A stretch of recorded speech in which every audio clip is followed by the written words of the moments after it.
Ao longo da história, inúmeros jogadores negros sentiram na pele o peso do racismo no Brasil. Um dos exemplos mais famosos é o do goleiro Barbosa, que foi injustamente responsabilizado pela derrota do Brasil por 2-1 para o Uruguai em pleno estádio do Maracanã, na final da Copa do Mundo de 1950.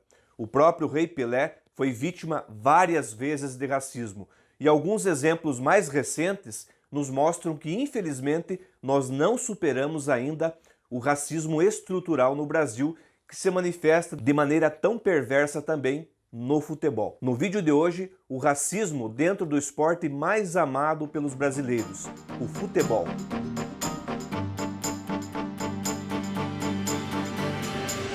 Olá, meus amigos, eu sou o professor Gerson e, é claro, você é muito bem-vindo ao nosso canal Se Liga na História. Quero agradecer aqui aos mais de 1.200 inscritos em nosso canal, que é relativamente novo, mas está crescendo dia após dia. Antes do vídeo de hoje, eu peço a gentileza para você deixar aqui o seu like, se inscrever, ativar todas as notificações para não perder um vídeo sequer do nosso canal. E é claro, se for possível, compartilhe o nosso trabalho com mais amigos, para que mais pessoas possam acompanhar os vídeos que são postados aqui todas as semanas. E vamos lá para o tema de hoje. Como o futebol chegou ao Brasil? Tudo indica que no final do século XIX, Charles Miller trouxe da Inglaterra duas bolas já bastante gastas, um par de chuteira e um livro contendo as regras do futebol inventado pelos ingleses. Existem algumas controvérsias acerca dessa versão, mas para todos os efeitos, fiquemos com esta versão da história. Mas é importante entender o contexto da época em que o futebol chegou ao Brasil. Lembremos que o Brasil tinha acabado de abolir a escravidão oficialmente, e a República, bem, a República ainda era uma criança. As tensões de convivência entre negros e brancos estavam todas lá. Ninguém apostava que a elite brasileira, confinada em seletas agremiações, onde a população negra só podia entrar pela porta dos fundos, voltaria seus olhos, apostas e dinheiro para o futebol, o jogo da pelota. Mas qual foi o primeiro jogador negro do Brasil? De acordo com o livro O Negro no Futebol, de Mário Filho, irmão de Nelson Rodrigues, o primeiro jogador negro foi Miguel do Carmo, que lá no ano de 1900 fundou em Campinas um clube que está em atividade até hoje, a Ponte Preta. O elenco da Ponte Preta basicamente era formado por negros e operários, assim como a sua própria torcida, que procurava sempre acompanhar o time em suas diversas excursões pelo interior do estado de São Paulo, principalmente. Nessas ocasiões, as torcidas adversárias acabavam hostilizando tanto os jogadores quanto a torcida da Ponte Preta, chamando eles de macaco, macacada e coisas do gênero. Daí acabou surgindo o mascote carinhoso da Ponte Preta, a macaca, que está em atividade até os dias de hoje. Lembra da nossa mascote? Ela virou líder de torcida. Foi quando viu o gorilão jogando. Um pouco tempo depois, em 1904, no Rio de Janeiro, operários ingleses da Companhia Progresso Industrial do Brasil também resolveram criar uma equipe de futebol, o Bangu Athletic Club. Logo no ano seguinte, além de vários operários ingleses, italianos e portugueses, eles tiveram a ideia de colocar um jogador negro. Na verdade, era o tecelão da fábrica. Pronto, estava armada a confusão no Rio de Janeiro. E o Bangu foi muito além de permitir um negro na equipe.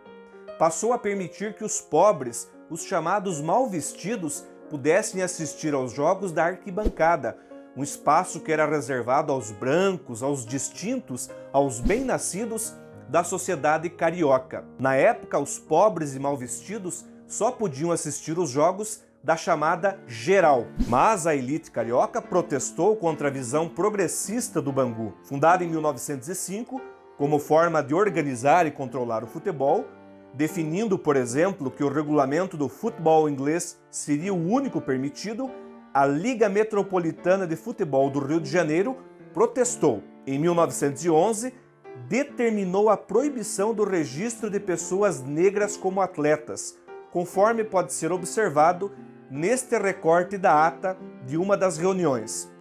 Comunicamo-vos que o diretório da Liga, em sessão de hoje, resolveu, por unanimidade, que não sejam registradas como atletas pessoas de cor, ou seja, negros e afrodescendentes. Mas o Bangu deu as costas para a decisão da Liga de Futebol Carioca e não manteve apenas um jogador negro, mas sim 4, e acabou levantando o caneco do Campeonato Carioca daquele ano. Mas a represália não dava folga e logo na sequência o Bangu acabou sendo expulso da Liga de Futebol Carioca por manter jogadores negros em seu elenco. E um rápido registro: mais ou menos nessa época, o Botafogo também tentou colocar um jogador negro em sua equipe, mas após inúmeros protestos, o clube acabou decidindo cancelar a inscrição do jogador afrodescendente. Em 1914 foi a vez do Fluminense colocar um jogador negro em seu elenco. Tratava-se de Carlos Alberto. E logo no primeiro jogo, Carlos Alberto teve uma ideia, digamos, brilhante. Ele decidiu passar pó de arroz em seu rosto para se disfarçar e evitar a represália da torcida adversária. Acontece que durante o jogo, com a corrimaça e o suor, o disfarce literalmente escorreu pelo seu rosto e ele foi descoberto. Dizem que esse episódio acabou originando o apelido pó de arroz, que até hoje é utilizado para se referir a todos os apaixonados pelo Fluminense do Rio de Janeiro. Essa versão é muito contestada, mas não deixa de ser divertida. O Vasco da Gama merece um capítulo especial dentro da história do futebol brasileiro quando o assunto é racismo. Para começo de conversa, foi o primeiro clube a eleger um presidente negro, Cândido José Araújo, que ficou no cargo de 1904 a 1906. O Vasco da Gama, conhecido como os Camisas Negras, protagonizou um dos momentos mais belos de enfrentamento ao racismo dentro do esporte brasileiro. Em 1923, o Vasco sagrou-se campeão do Campeonato Carioca, jogando basicamente com uma equipe formada por negros, operários e pobres do Rio de Janeiro. Na época, o futebol ainda era um esporte amador, e algumas decisões e posturas polêmicas do Vasco da Gama provocaram a ira dos clubes aristocráticos, dos clubes poderosos que integravam a Associação Metropolitana de Esportes Atléticos do Rio de Janeiro. A instituição deu um ultimato ao Vasco da Gama, alegando que a equipe incentivava o profissionalismo ao pagar prêmios por vitórias a jogadores de origem humilde. Exigia a demissão dos 12 atletas pobres, a maioria negros, prontamente recusada pelo presidente cruzmaltino, José Augusto Prestes, que cunhou um manifesto histórico em 1924. Acompanhe aqui um trecho do manifesto. São esses 12 jogadores jovens, quase todos brasileiros no começo de sua carreira. O ato público que os pode macular nunca será praticado com a solidariedade dos que dirigem a casa que os acolheu, nem sob o pavilhão que eles com tanta galhardia cobriram de glórias. Nestes termos, sentimos de ter de comunicar a Vossa Excelência que desistimos de fazer parte da Associação Metropolitana de Esportes Atléticos do Rio de Janeiro. Esse episódio literalmente dói na alma do povo brasileiro. Em 1916, a Seleção Brasileira de Futebol fez a sua segunda viagem ao vizinho país da Argentina, dos Hermanos. E naquela ocasião, um jornal local retratou a seleção brasileira como macacos. E a partir de então, se tornou popular chamar os jogadores brasileiros de macaquitos. Para piorar, a Copa América de 1921 foi disputada na Argentina. E existia naquela época uma grande preocupação da imagem a respeito do Brasil que a seleção brasileira levaria para fora do país. Existem relatos não confirmados de que o presidente da República da época, Epitácio Pessoa, teria chamado a CBD, atual CBF, e orientado a instituição a convocar apenas jogadores brancos para a seleção brasileira. Com essa decisão, muitos jogadores negros, craques de bola, acabaram ficando de fora da convocação. Entre eles, Arthur Friedenreich, um verdadeiro craque do futebol brasileiro, autor do gol do primeiro título continental do Brasil. Resultado da participação do Brasil branco na Copa de 1921 na Argentina. O Brasil não conseguiu superar o ótimo desempenho dos hermanos e acabou ficando com o vice-campeonato. A Argentina teve 100% de aproveitamento e nenhum gol sofrido. Leônidas da Silva, o Diamante Negro, grande craque do futebol brasileiro, que começou a sua ascensão no futebol quando o esporte começava a se profissionalizar nos anos 30. Leônidas da Silva foi o criador do famoso gol de bicicleta. Jogou 37 jogos pela seleção brasileira, marcando 37 gols. O jogador até hoje está na memória dos amantes do futebol, mesmo daqueles que jamais ouviram jogar. Cracaço de bola mesmo. Dizem que é do Diamante Negro a responsabilidade de fazer do Flamengo e do São Paulo equipes grandes. Mas apesar de todo o talento com a bola nos pés, ele também não escapou da sanha racista que persiste até hoje no esporte. Era uma afronta que um jogador negro frequentasse espaços considerados de elite e fosse garoto propaganda de diversas marcas. Conta-se que em 1939, Leônidas convivia com uma lesão no joelho, mas o então presidente do Flamengo, Gustavo de Carvalho, queria que ele viajasse com a equipe para uma excursão à Argentina. Ele foi acusado de fazer corpo mole em campo e de ser mercenário, já que participava de anúncios publicitários. Aliados ao preconceito, o talento e o sucesso de Leônidas ajudaram a reforçar o estereótipo do negro, pobre e bom de bola, que ainda permeia o imaginário de meninos sonhadores em campinhos de terra espalhados pelo Brasil. O futebol é, até hoje, um dos poucos meios que um garoto negro e pobre tem de ascender socialmente. Moacir Barbosa foi considerado um dos grandes goleiros da sua época. Arqueiro do Vasco da Gama, era considerado por sua segurança embaixo da trave, por suas saídas rápidas e por defesas espetaculares. Mas não é por isso que ele ficou lembrado no futebol brasileiro. Barbosa foi escalado para defender o Brasil na Copa de 1950, e a ele e a outros dois jogadores negros em campo, Juvenal e Bigode, é atribuída a culpa pela derrota para a seleção do Uruguai diante de quase 200 mil pessoas no Maracanã, o famoso Maracanaço.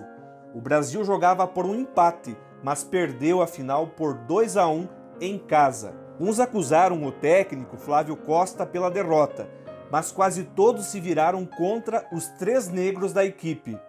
Assim, os jogadores negros foram escolhidos como bodes expiatórios: Barbosa, Juvenal e Bigode. Após a derrota, criou-se o mito entre os torcedores, imprensa e até mesmo entre os cartolas de que ter um goleiro negro não dava sorte. Tanto é que depois de Barbosa, a seleção brasileira só teve 3 goleiros negros em mundiais: Manga em 66, Dida em 98, 2002 e 2006 e Jefferson em 2014. No jogo de estreia da seleção brasileira na Copa do Mundo de 1978 na Argentina, um gesto do atacante José Reinaldo de Lima o acompanharia para o resto da sua vida esportiva.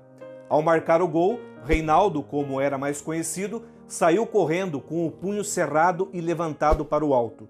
Acontece que este gesto era característico dos membros do grupo Panteras Negras dos Estados Unidos. Reinaldo se inspirou em 2 atletas norte-americanos que 10 anos antes, nas Olimpíadas do México, haviam feito algo muito semelhante, imitando os Panteras Negras e chamando a atenção da comunidade internacional para os direitos civis dos negros nos Estados Unidos. Da parte de Reinaldo, estaria tudo muito certo se o Brasil e a Argentina não estivessem em plena ditadura militar.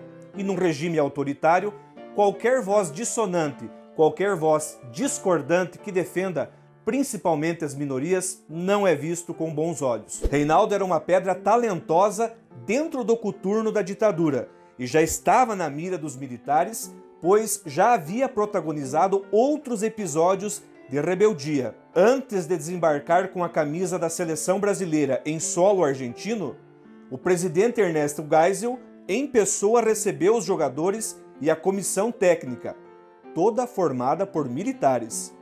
Reinaldo relata um recado nada amistoso. Geisel teria dito: "Vai jogar bola, garoto. Deixa que a política a gente faz." Reinaldo ignorou a ameaça e sofreu as consequências. Isolado, deixou de ser convocado e foi perseguido. No Atlético Mineiro, marcou 255 gols em 475 jogos, mas entrou para a história não só pelo seu talento com a bola, mas por ser um símbolo para os que não se deixam subjugar jamais. Todos sabem que Pelé foi o maior jogador de futebol de todos os tempos, mas nem o rei do futebol conseguiu escapar aos atos de racismo e preconceito dentro do futebol brasileiro. Estranhamente, Pelé, mesmo ao ser questionado, sempre se omitiu e preferiu não dar opinião acerca desse assunto. Talvez o silêncio de Pelé seja fruto do racismo estrutural que existe, tanto no futebol quanto na sociedade brasileira. Os exemplos utilizados no vídeo de hoje apenas deixam claro como o racismo permeia todos os ambientes da sociedade brasileira. E não poderia ser diferente no futebol, o esporte mais amado por todos nós. No começo, o racismo era escrachado, era escancarado e ninguém escondia isso. Com o tempo, passou-se a vender a ideia, o mito da igualdade racial. E ser negro era sinônimo de ser bom de bola. Apesar dos inúmeros avanços das últimas décadas, o racismo, a discriminação e o preconceito ainda é uma realidade no Brasil. Realmente é algo estrutural. E é claro que isso se manifesta em todos os ambientes da sociedade. E no futebol não poderia ser diferente. Talvez um dia consigamos atingir aquele patamar cantado pelo Pixinguinha em um famoso chorinho. São 11 de lá e 11 de cá, e a única coisa que diferencia os jogadores é o escudo do time e não a cor da pele de cada um. É isso aí, pessoal. Na descrição do vídeo eu deixo algumas sugestões de leitura para que você possa se aprofundar um pouco mais nesse assunto do racismo no futebol brasileiro. Peço também para que você deixe registrado aqui a sua opinião, o seu comentário acerca desse assunto que é polêmico e certamente interessa a todos aqueles que querem entender um pouquinho melhor essa questão do racismo estrutural em nosso país. Valeu, pessoal, um forte abraço e até o próximo vídeo. Tchau!